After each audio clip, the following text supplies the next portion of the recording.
ਸਤਿ ਸ੍ਰੀ ਅਕਾਲ ਦੋਸਤੋ, ਸਵਾਗਤ ਹੈ ਤੁਹਾਡਾ Singh coins and numismatic currency expert channel ਤੇ। ਕਾਪੀ ਪੈਨ ਲੈ ਲਓ। ਤਿੰਨ ਸਿੱਕੇ ਦੱਸਣ ਲੱਗਿਆ, ਤੁਹਾਨੂੰ ਨੋਟ ਕਰ ਲਓ, ਜਿਹੜੇ ਕਿ ਤੁਹਾਨੂੰ ਦਵਾ ਸਕਦੇ ਨੇ 10,000 ਜਾਂ 10,000 ਤੋਂ ਵੱਧ।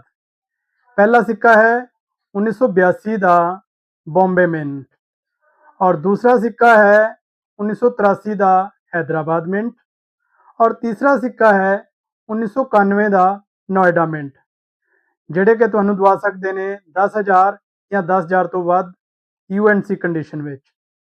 ਆਪਣੀ ਕਲੈਕਸ਼ਨ ਵਿੱਚ ਚੈੱਕ ਕਰੋ, ਅਗਰ ਇਹ ਤੁਹਾਡੇ ਕੋਲ ਸਿੱਕੇ ਹੈ ਤਾਂ ਤੁਹਾਨੂੰ ਇਹ ਅੱਛਾ ਰੇਟ ਦਵਾ ਸਕਦੇ ਨੇ। ਇਸ ਤਰ੍ਹਾਂ ਦੀਆਂ ਇਨਫੋਰਮੇਟਿਵ ਵੀਡੀਓਜ਼ ਦੇਖਣ ਵਾਸਤੇ ਚੈਨਲ ਨੂੰ ਸਬਸਕ੍ਰਾਈਬ ਕਰੋ, ਸ਼ੇਅਰ ਕਰੋ ਵੱਧ ਤੋਂ ਵੱਧ। See you very soon in next episode. Till then, ਰੱਬ ਰਾਖਾ, ਜਿਉਂਦੇ ਵਸਦੇ ਰਹੋ। ਸਤਿ ਸ੍ਰੀ ਅਕਾਲ।